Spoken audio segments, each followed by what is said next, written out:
Assalamu alaikum everyone. Welcome to the virtual class of Ideal College. I hope you are all well by the grace of Almighty Allah. আমি মহসিনা হোসেন, তোমাদের English lecturer. তোমাদের already আমার সাথে অনেকগুলো class করা হয়েছে এবং আমরা প্রিভিয়াস ক্লাসে অ্যাপ্লিকেশন নিয়ে কথা বলেছিলাম।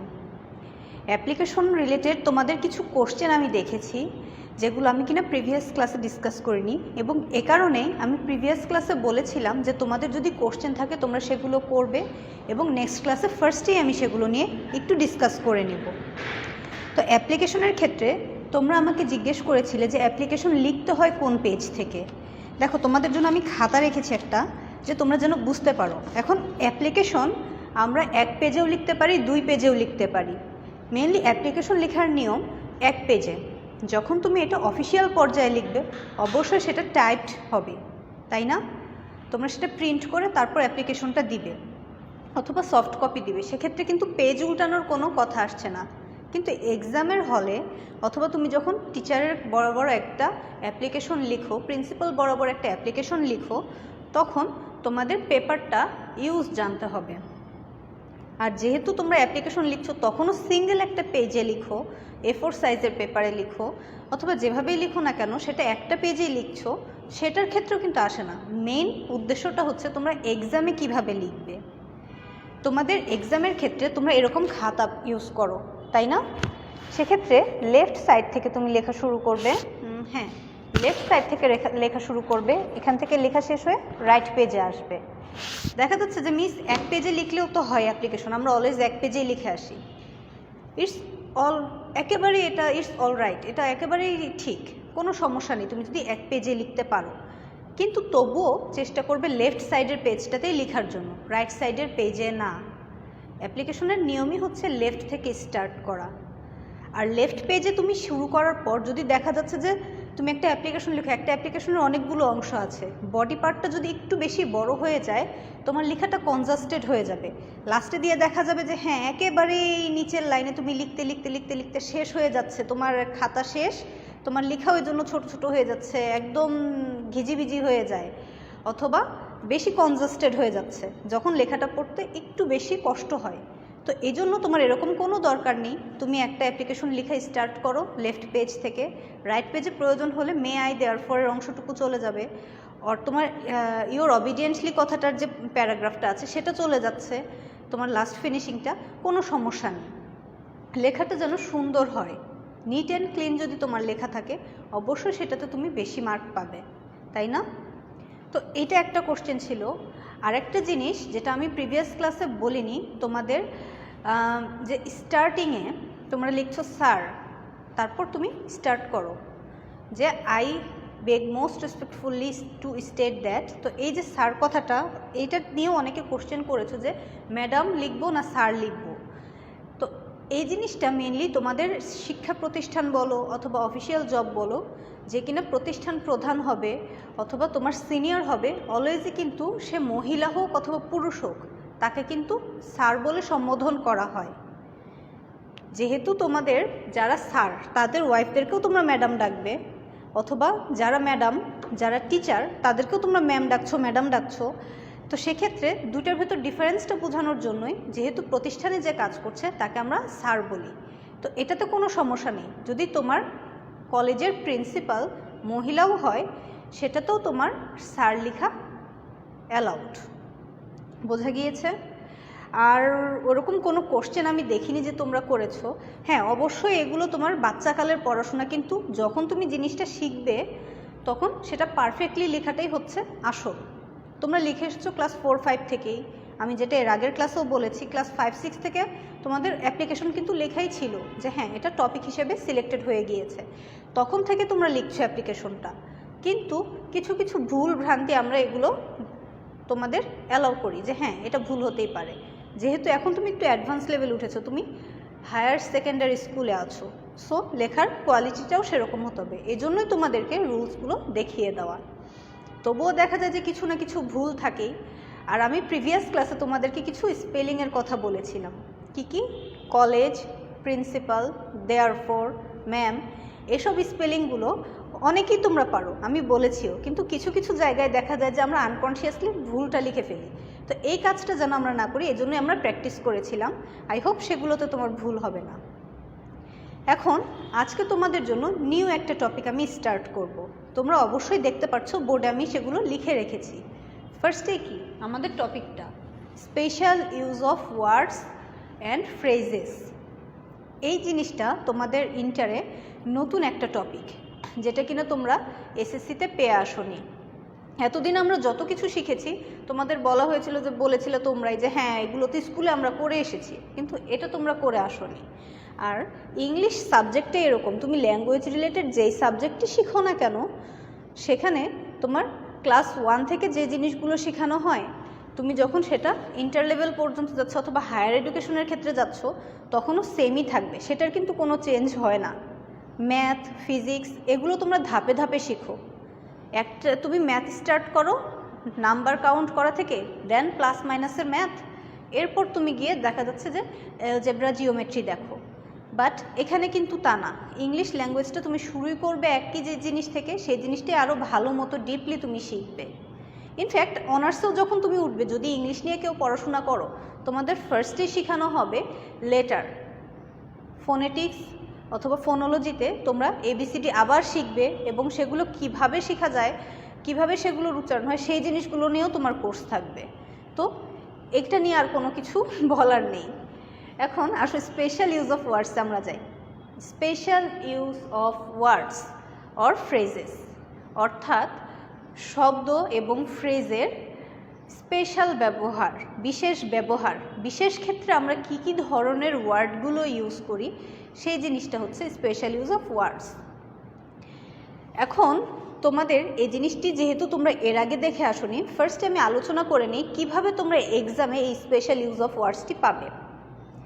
স্পেশাল ইউজ অফ ওয়ার্ডস তোমাদের কোশ্চেনের নাম্বার 3-তে আসে। First one is article, second one is preposition and third one is special use of words. Special use of words কিন্তু তোমার আর্টিকেল এবং প্রিপোজিশনের মতো ইজি একটা টপিক।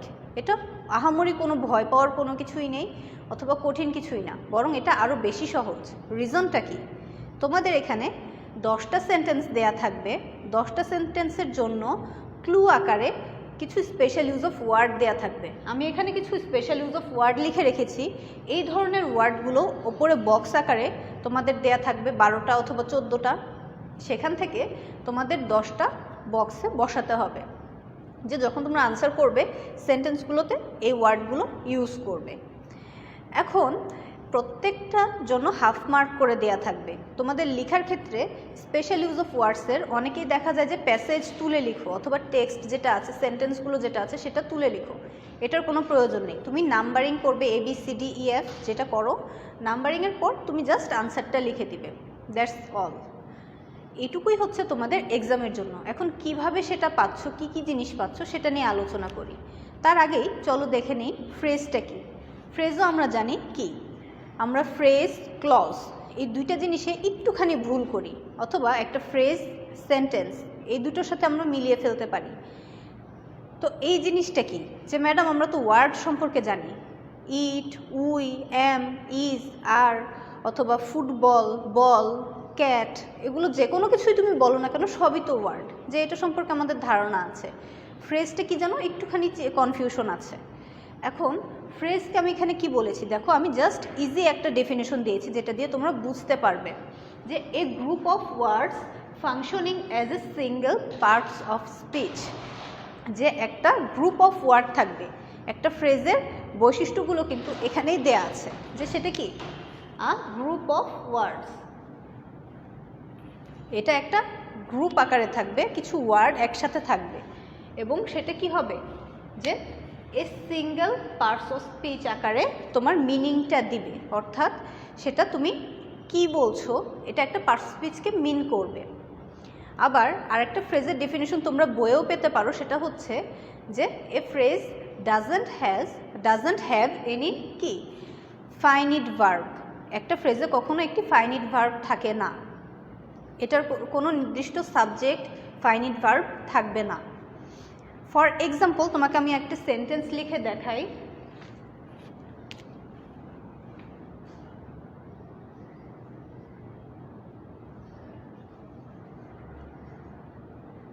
I saw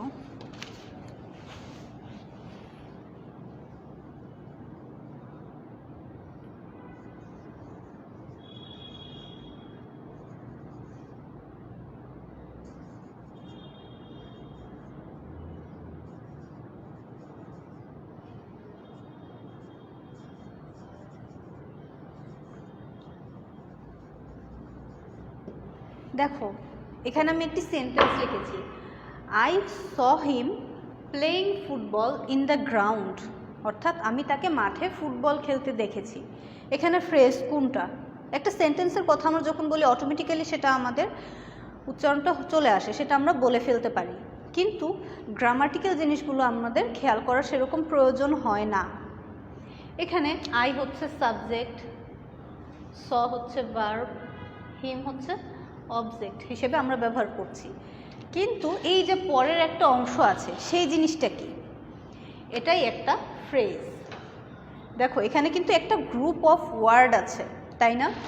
প্লেইং একটা word, football একটা ওয়ার্ড, ইন একটা word, the একটা word, ground একটা ওয়ার্ড, তাই না? আমি বিশাল বড় একটা ফ্রেজ লিখেছি, সেটাকে তুমি যদি ছোটও করতে যাও আমি এটুকুও বাদ দিয়ে দিলাম, যাও I saw him playing football, তো এটুকুও কিন্তু একটা অংশ না? যে দুইটা ওয়ার্ডস মিলেই তো তোমার একটা ফ্রেজ হচ্ছে, গ্রুপ অফ ওয়ার্ড, সেটা দুইটা হতে পারে, তিনটা হতে পারে, আবার একটা ওয়ার্ডও একটা ফ্রেজ হতে পারে, কিন্তু তাদের নির্দিষ্ট একটা মিনিং থাকবে। অলওয়েজ একটা ফ্রেজ নির্দিষ্ট একটা মিনিং দেয়, স্পেসিফিক মিনিং থাকে। এখন বলতে পারো যে ম্যাডাম আপনি তো বলেছেন যে ভার্ব থাকে না, এখানে আমি কি লিখেছি? প্লেইং। যদি এটা ভার্ব না হয় তাহলে এটা কি? আমি কথাটা আবার বলছি, আমি তোমাদেরকে ফার্স্টে বলে নিয়েছি ফাইনিট ভার্ব থাকে না। ফাইনিট ভার্বটা এখন কি এটা আবার একটু আলোচনা করে নেই। এক কথায় বলতে পারো যে কিনা যেই ভার্বটা দিয়ে তুমি কোনো টেন্সের মিনিং পাও না, অর্থাৎ কোন টেন্স সেটা তুমি বুঝতে পারো না। এখন বলতে পারো ম্যাডাম এখানে তো স আছে, স দিয়ে আমি বুঝছি এটা পাস্ট, তাহলে প্লেইংও এখানে পাস্ট। বাট প্লেইং যদি তুমি বলো এই অংশটুকু না দেখো, প্লেইংয়ের আগে আমি কি এম ইজ আর কথাটা লিখেছি যেটা প্রেজেন্ট টেন্স? নো, তখন তুমি বলতে পারতে প্রেজেন্ট কন্টিনিউয়াস। যদি আমি ওয়াজ ওয়ার লিখতাম তখন তুমি এটা বলতে পারতে যে ওয়াজ ওয়ার প্লাস ভার্বের সাথে আইএনজি, দেন এটা হচ্ছে পাস্ট কন্টিনিউয়াস, অথবা শ্যাল বি উইল বির পরে যদি থাকতো প্লেইং তাহলে সেটা হতো ফিউচার কন্টিনিউয়াস, অথবা future perfect continuous, present perfect continuous, সেগুলো করা যেত। বাট সেটার সাথে অবশ্যই কিছু একটা থাকতে হবে। ডিরেক্ট প্লেইং আমি যখন লিখব সেটা কখনোই একটা ফাইনিট ভার্ব না, কারণ সেটা টেন্স বোঝাতে পারছে না। আর তুমি যদি এই অংশটুকু না দেখো, শুধুমাত্র প্লেইং ফুটবল বলো, তখন কিন্তু তোমার সম্পূর্ণ আনসারটা আসবে না। তোমরা বাংলাতে একটা পড়ে এসেছো যে একটা সার্থক বাক্যের যে অংশগুলো থাকে, যে জিনিসগুলো থাকে, যোগ্যতা থাকছে, অথবা সেটা শোনার জন্য আমাদের একটা চাহিদা থাকছে যে হ্যাঁ এরপরে কি আছে সেই জিনিসটা আমি জানবো। তো এই জিনিসগুলো এখানে কিন্তু কমপ্লিট হয় না। আকাঙ্ক্ষা, ইচ্ছা, আকাঙ্ক্ষা, আসক্তি, এসব ওয়ার্ডগুলো যেগুলো আছে সেগুলো কিন্তু আমরা ফিল আপ করতে পারছি না। দ্যাটস ওয়াই এটা একটা সেন্টেন্স না, এটা ফ্রেজ। ফ্রেজ দিয়ে কিভাবে এটা ফ্রেজ? দেখো আমি আরেকটা ওয়ার্ড বলেছি যে functioning as a single parts of speech. এখানে প্লেইং ফুটবল, হিম আমি অবজেক্ট বলছি, কিন্তু এখানে হিমের কি একটা অবস্থা বোঝাচ্ছে যে সে কি করছে? প্লেইং ফুটবল, সে ফুটবল খেলছে, এটা তার অবস্থা, তাই না? সে কি অবস্থায় এখন আছে। দ্যাটস ওয়াই এটা তোমার অ্যাক্ট করছে কি হিসেবে? অ্যাডজেক্টিভ ফ্রেজ হিসেবে। এটা এখানে অ্যাডজেক্টিভ ফ্রেজ।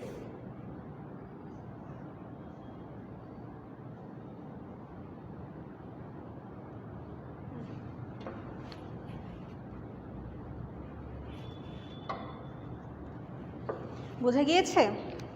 এরকম তোমরা কিছু ফ্রেজ পাবে। যদি আমি তোমার পার্টস অফ স্পিচ হিসেবে বলি, ফ্রেজগুলো আসবে noun phrase, verbal phrase, adjective phrase, prepositional phrase, adverbial phrase.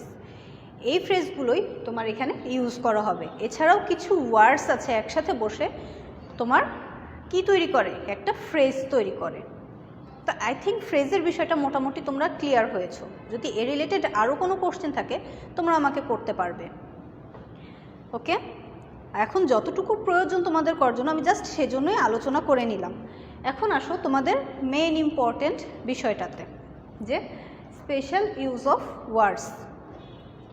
Important words or phrases, এখানে আমি দেখো 10টা ওয়ার্ডস লিখে রেখেছি, তোমাদের দেখার জন্য সুবিধা করে দিচ্ছি। যে ফার্স্টে কি বলেছি, যে বি বর্ন অথবা ওয়াজ বর্ন, লেট অ্যালোন, এরপর what does look like, would rather, had rather, as if অথবা as though, have to or has to. আবার এই সাইডে আমি কী লিখেছি, অ্যাজ সুন অ্যাজ দে আর ইট। মাত্র 10টা আমি ওয়ার্ড লিখেছি, এই 10টা নিয়ে আজকে আমি আলোচনা করব। তোমাদের স্পেশাল ইউজ অফ ওয়ার্ডসের ক্ষেত্রে তোমরা বলতে পারো যে ম্যাডাম হাজার হাজার ওয়ার্ডস আছে অথবা হাজার হাজার ফ্রেজ আছে, আমরা কোনটা পড়ব কোনটা বাদ দিব, আমরা কিভাবে এটা বুঝবো? তুমি যদি তোমার প্রিভিয়াস সালগুলোর কোশ্চেন অ্যানালাইসিস করো, মোটামুটি 40টার মতো ওয়ার্ড শিখলেই তোমাদের হয়ে যাবে।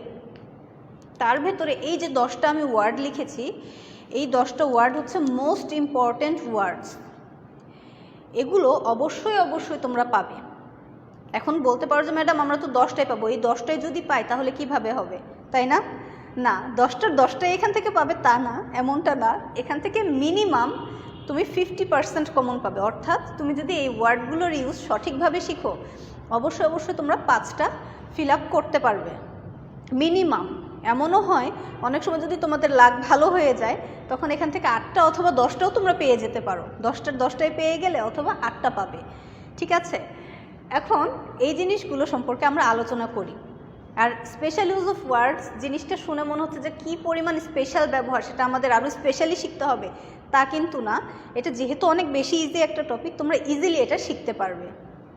চলো তাহলে আমরা ফার্স্টেই দেখে নিই কী কী ওয়ার্ডগুলো আমি লিখেছি, সেগুলোর অর্থ কী। অবশ্যই অবশ্যই অর্থ বোঝাটা হচ্ছে তোমাদের জন্য সবচেয়ে বেশি ইম্পর্ট্যান্ট। আমি আবার ওয়ার্ডগুলো একটু বলে নিই, ওয়ার্ডগুলো তোমরা নোট করো। তোমরা স্ক্রিনশট নেওয়া অথবা তোমাদের দেখে রাখছি পরে আমরা করব, এই জিনিসগুলো করবে না। আমি এর আগের ক্লাসগুলোতেও বলেছি যে হ্যাঁ অবশ্যই অবশ্যই তোমরা খাতা কলম নিয়ে বসবে, এগুলো লিখে ফেলবে। কারণ তোমরা যখন জিনিসগুলো লিখবে তোমাদের জিনিসগুলো আরও বেশি ভালো মতো মনে থাকবে। হতে পারে এটা ইজি জিনিস, হতে পারে এটা অনেক বেশি হার্ড। যে আমরা দুইটা জিনিস অ্যাভয়েড করি, একটা হচ্ছে ইজি আর একটা হার্ড। যে ম্যাডাম এটা তো ইজি জিনিস, এটা দেখলেই পারবো, এটা আমাদের আর পড়া লাগবে না, আমাদের লেখা লাগবে না। আর যেটা হার্ড সেটা তো আমরা ধরবই না, ওটা এমনিই বাদ যাক, ওটা এমনিই পারবো না, তাই না? কিন্তু এই জিনিসগুলোতে আমাদের গুরুত্ব দেওয়া উচিত সবচেয়ে বেশি। যে জিনিসটা ইজি সেটা যদি তুমি ভালো মতো করো, সেটা তোমাদের রেজাল্টের ক্ষেত্রে কাজে দিবে, যে হ্যাঁ তোমার রেজাল্ট তুমি ইজিলি ভালো করতে পারবে। এখন আসো আমি ওয়ার্ডগুলো আরেকবার বলি। ফার্স্টে বলেছি কি, বি বর্ন অথবা ওয়াজ বর্ন। সেকেন্ডে লিখেছি would rather, had better, let alone, as if অথবা as though, have to, has to, had to. Then what does look like, আর as soon as there it. এখন এই ওয়ার্ডগুলোর সাথে এই ফ্রেজগুলোর সাথে আমরা কিন্তু অনেক আগে থেকেই পরিচিত, এগুলো আনকমন কোনো ওয়ার্ড আমাদের জন্য না, তাই না? হ্যাঁ, আর এগুলোই তোমরা পাবে। এই যে আমি ওয়াজ বর্ন কথাটি লিখেছি, বি বর্ন অথবা ওয়াজ বর্ন, তোমরা এক্সামের সময় যে জিনিসটা বলে দেই যে ভার্বের ক্ষেত্রে তোমাদের পরিবর্তন করতে হয়, যে রাইট ফর্ম অফ ভার্ব তুমি যখন করছো কিছু চেঞ্জ আমাদের করতে হচ্ছে, অথবা তোমরা অন্যান্য ফিল ইন দ্য ব্ল্যাঙ্কসগুলো যখন করো কিছুটা পরিবর্তন করা হয় ওয়ার্ডের ক্ষেত্রে। কিন্তু এখানেও তোমাদের বক্সে যেই ওয়ার্ডগুলো দেয়া থাকবে সেই ওয়ার্ডগুলো দিয়েই তোমরা ফিল আপ করতে পারবে, এটার কোনো চেঞ্জ করার দরকার নেই। এটি আই থিঙ্ক তোমাদের জন্য একটা গুড নিউজ, যে এটাতে তোমাদের মাথা খাটানোর সেরকম পরিমাণ দরকার নেই। তোমরা জাস্ট যে ওয়ার্ডগুলো দেওয়া আছে এই ওয়ার্ডগুলো দেখবে, বুঝবে কোন সেন্টেন্সে বসবে, জাস্ট সেটাকে সেখানে লিখে দিবে, এটুকুই। এখন আমি এগুলো ডিটেলসে যাই অর্থ অনুযায়ী। ফার্স্টে আমি লিখেছি বি বর্ন অথবা ওয়াজ বর্ন। এক্সামে তোমরা দেখবে বেশিরভাগ সময় এই ওয়াজ বর্নটাই লেখা থাকে।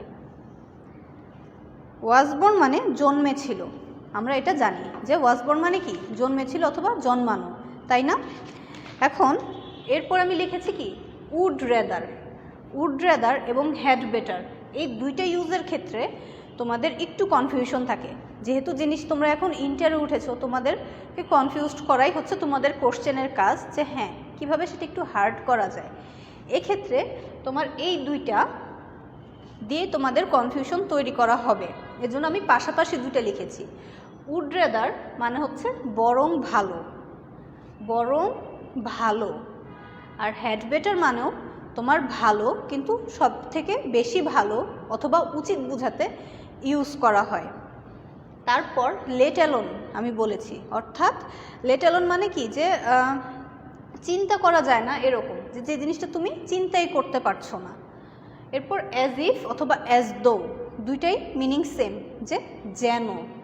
এরপর আছে have to, has to, had two, সেটা বলা হয় অবশ্যই করতে হবে এমনটা বোঝাতে গেলে। এরপর হোয়াট ডাজ লুক লাইক, কি লিখেছি আমি, what does look like. What does look like মানে হচ্ছে তোমার দেখতে কেমন সেটা, হোয়াট ডাজ লুক লাইক দিয়ে বোঝানো হয় দেখতে কেমন। তারপর অ্যাজ সুন অ্যাজ মানে অতি শীঘ্রই অথবা তাড়াতাড়ি। আর দেয়ার মানে জানো সেখানে, ইট মানে ইহা বা এটা। এখন ম্যাডাম এগুলোর মিনিং তো আমরা সবাই জানি, তাহলে সেন্টেন্সে কিভাবে এগুলো ব্যবহার করতে হয় চলো সেটা দেখে নিই।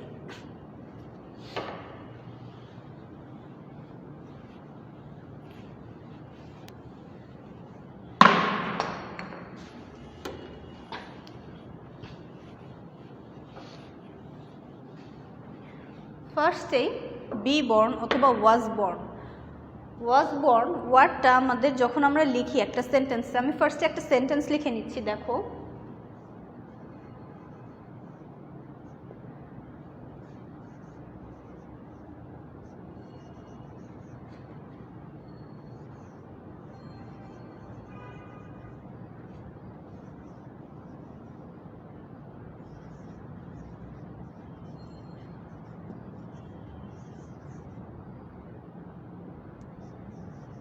আচ্ছা এটা নিচে লিখি, তোমরা মেবি দেখতে পারবে না।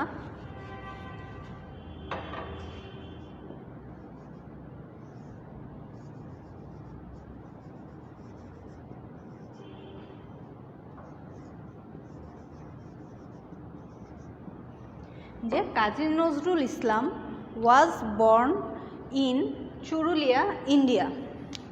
এখানে আমি ওয়াজ বর্ন কথাটা উল্লেখ করেছি। এই যে ওয়াজ বর্ন, এই ওয়ার্ডটা অথবা স্পেশাল ইউজের ক্ষেত্রে এই গ্যাপটা তুমি অবশ্যই 80% টাইম অথবা 90% টাইমেই পাবে। তোমরা যতগুলো বোর্ড কোশ্চেন দেখবে, বোর্ড কোশ্চেনের 80% বোর্ড কোশ্চেনে ওয়াজ বর্ন কথাটি আছে, অর্থাৎ এটা তোমাদের জন্য খুবই একটা ইম্পর্টেন্ট ওয়ার্ডস। এখন ওয়াজ বর্ন মানে কি, জন্মেছিল। জিনিসটার ক্ষেত্রে আমরা এটাকে নর্মালি সেন্টেন্সটা দেখতে অ্যাক্টিভ মনে হলো, আসলে কিন্তু প্যাসিভ। নিজে নিজে কিন্তু জন্মাতে পারে না, কেউ তাকে জন্ম দিয়েছেন, তাই না? তার মা তাকে জন্ম দিয়েছেন, এবং কোথায় সেটা, ইন চুরুলিয়া, ইন্ডিয়া, সেখানে উনি জন্মেছিলেন। দ্যাটস আমি এখানে ওয়াজ বর্ন লিখছি, এটা পাস্টে হয়ে গিয়েছে। তোমার এখানে ওয়াজ বর্নের সাথে বি বর্ন লেখার কারণ হলো, যদি তুমি অনেকজনের কথা বলো ওয়ার বর্ন কথাটা আসতে পারে, কিন্তু যদিও সেটা সেই পরিমাণ ব্যবহার হয় না। আর যদি বলো যে হ্যাঁ যদি চেঞ্জ করার ক্ষেত্রে আসলো যে আমাদের চেঞ্জ করে লিখতে হবে, তখন তোমরা বি বর্ন কথাটি পেতে পারো, কিন্তু নর্মালি ওয়াজ বর্ন কথাটি থাকে, সেখান থেকে তোমরা লিখবে। অর্থাৎ কোনো বিখ্যাত মানুষজন কোথায় জন্মেছিল, কখন জন্মেছিল, এসব জিনিসগুলো যখন আসে, এসব বিষয়গুলো যখন আসে, তখন তুমি ওয়াজ বর্ন কথাটি ব্যবহার করবে। Okay, then second one, would rather and had better. আমি দুইটা একসাথে বলছি, would rather and had better. Would rather আর হ্যাড বেটারের ক্ষেত্রে তোমার একটা বললাম যে বরং ভালো, উড রেদার।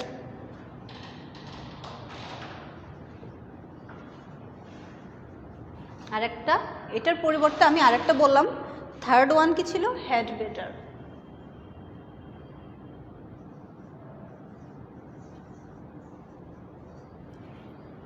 উড রেদার মানে বরং ভালো, আর এটা অবশ্যই করা উচিত। এখন দুইটা কাজ তোমাকে বলা হচ্ছে, যখন তুমি একটা ফিল ইন দ্য ব্ল্যাঙ্কস পাবে স্পেশাল ইউজ অফ ওয়ার্ডে, দেখবে দুইটা সেন্টেন্সের আনসারই কিন্তু তুমি এই দুইটার যে কোনো একটা দিয়ে করতে পারো, কিন্তু কোনটা কখন তুমি করবে সেটা নিয়েও কনফিউজড হয়ে যাবে, যে এখানেও তো আমি একটা সেন্টেন্সে আমি উড রেদার বসালেও হবে, আবার ওই সেন্টেন্সে আবার তোমার কি হ্যাড বেটার বসালেও হবে। তাহলে আমাদের ভুল কেন হবে? হ্যাঁ, ইউজটা তুমি কখন করবা, কিভাবে করবা, সেই জিনিসটা হচ্ছে ইম্পর্টেন্ট। দুইটা জায়গায় তুমি দুইটা শূন্যস্থান দিয়ে ফিল আপ করতে পারবে, আমি আবার বলছি, কিন্তু কোনটাতে এটা বেশি অ্যাপ্রোপ্রিয়েট সেটা হচ্ছে দেখার বিষয়। যে সাপোজ এখন তুমি একটা পার্টি করছো, কিন্তু কালকে তোমার এক্সাম, তখন তোমার কি করা উচিত? যে তোমার বাসায় গিয়ে পড়াশোনা করা উচিত, তাই না? এরকমটা যদি বোঝানো হয় যেটা কিনা তোমার উচিত, সেক্ষেত্রে আমরা বলবো কি ইউ হ্যাড বেটার গো নাও, অথবা তোমার এখন ঘুমানো উচিত, যেহেতু সকালবেলায় তোমার অফিস আছে। আবার তুমি যদি এরকমটা বলো যে ইউ উড রেদার, যে কোনো কিছু একটা তোমার পছন্দ হচ্ছে না, সাপোজ একটা মুভি হচ্ছে, যে মুভিটা তোমার একেবারেই পছন্দ না, সেই মুভিটা তুমি বসে বসে দেখছো, কিন্তু সবাইকে বলছো যে ধুর আমার ভালো লাগছে না, আমার ভালো লাগছে না, সেক্ষেত্রে তখন তোমার ফ্রেন্ডসরা তোমাকে সাজেশন করতে পারবে যে হ্যাঁ তাহলে বরং তুমি চলেই যাও, যে তোমার দেখার এটা দরকার নেই, আমরা একা একাই বসে মুভিটা দেখি। কিন্তু তারা ডিরেক্টলি বলবে না যে তুমি এখন চলে যাও, তোমাকে বের করে দিবে না, তারা তোমাকে সাজেস্ট করতে পারে, তাই না? যে হ্যাঁ তাহলে তুমি চলে যাও যদি না দেখতে চাও। অর্থাৎ অপশনাল হিসেবে যদি তোমার বলা হয়, তখন আমরা ইউজ করব উড রেদার। আর যেটা অপশন নেই, যেটা অবশ্যই হবে, এরকম কাজের জন্য তোমাকে আমি কোনো কিছু বলছি, তোমার কিছু করা উচিত, তখন আমি বলবো হ্যাড রেদার। ফর এক্সাম্পল, যে সাপোজ তোমার কোনো একটা ফ্রেন্ড তোমাদের সাথে দেখা করতে আসছে, তোমার তাকে পছন্দ না, সাথে অন্যান্য ফ্রেন্ডরাও আছে, এর আগে দেখা গেল যে তোমাদের কোনো ঝামেলা হলো, তখন তোমার ফ্রেন্ডরা তোমাকে বলতে পারে যে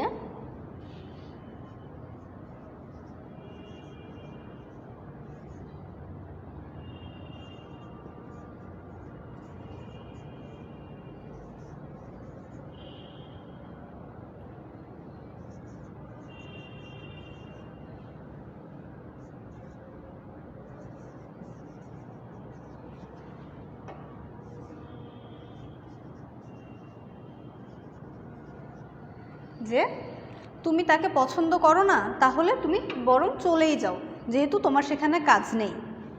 যে যদি দুইটা ফ্রেন্ড একসাথে কোনো ইম্পর্টেন্ট একটা কাজে যায়, সেখানে তোমার দরকার নেই, সেক্ষেত্রে তুমি চলেও যেতে পারো, তাই না? এরকমটা যদি বোঝানো হয়, তখন সেটা হবে কি তোমার উড রেদার। আবার যেটা আমি বললাম যে তোমার এক্সাম আছে, ইউ ডোন্ট, এটা আমি চেঞ্জ করে লিখছি যে ইউ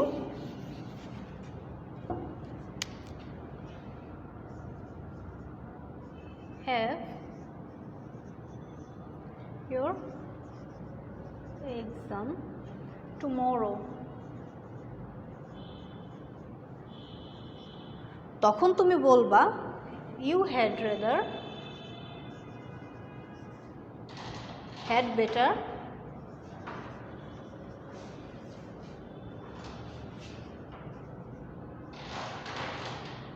যে তাহলে তোমার এখন চলে যাওয়া উচিত।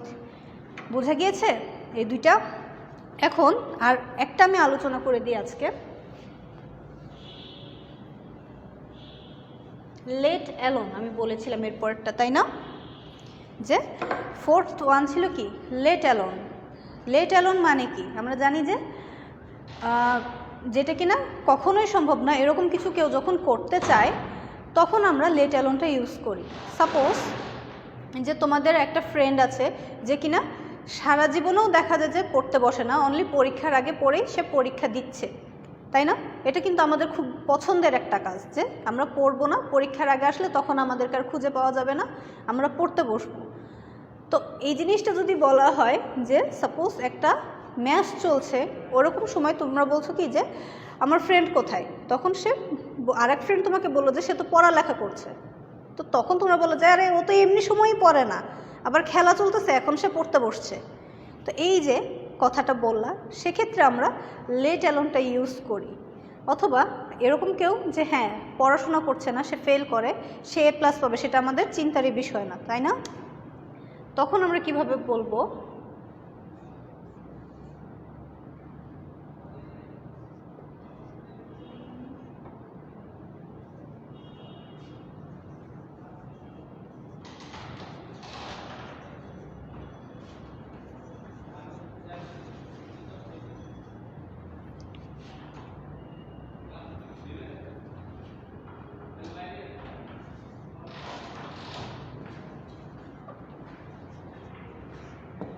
যে he is unable to pass let alone getting a plus, যে আবার এ প্লাস পাওয়া। ঠিক এভাবেই তোমাদের সেন্টেন্সগুলো থাকবে। যেহেতু তোমাদের এখন সময়টা কম, আমি নেক্সট ক্লাসে তোমাদেরকে এই ওয়ার্ডগুলো নিয়ে আলোচনা করব, বাকি যে ওয়ার্ডগুলো আমি লিখেছিলাম সেগুলো, এবং তার সাথে আরও কয়েকটা ওয়ার্ড নিয়ে আমি ডিটেলসে আলোচনা করব। আই হোপ যদি এই ওয়ার্ডগুলো মিনিং তোমরা ভালো মতো বুঝে থাকতে পারো, তোমাদের জন্য স্পেশাল ইউজ অফ ওয়ার্ডসে 5 মার্কস পাওয়া কোনো ব্যাপারই না। তো অবশ্যই ক্লাসগুলো মনোযোগ সহকারে করবে এবং সেগুলোর ব্যবহারগুলো দেখবে। এটা পরবর্তীতে বাসায় বসে বসে পড়ার কোনো কিছুই নেই। যদি তুমি একবার দেখে বুঝতে পারো, সেটা তোমার সারা জীবনই মনে থাকার কথা। তাহলে মনোযোগ সহকারে ক্লাসগুলো করবে, আর সবাই অবশ্যই ভালো থাকবে, সুস্থ থাকার চেষ্টা করবে। আল্লাহ হাফেজ।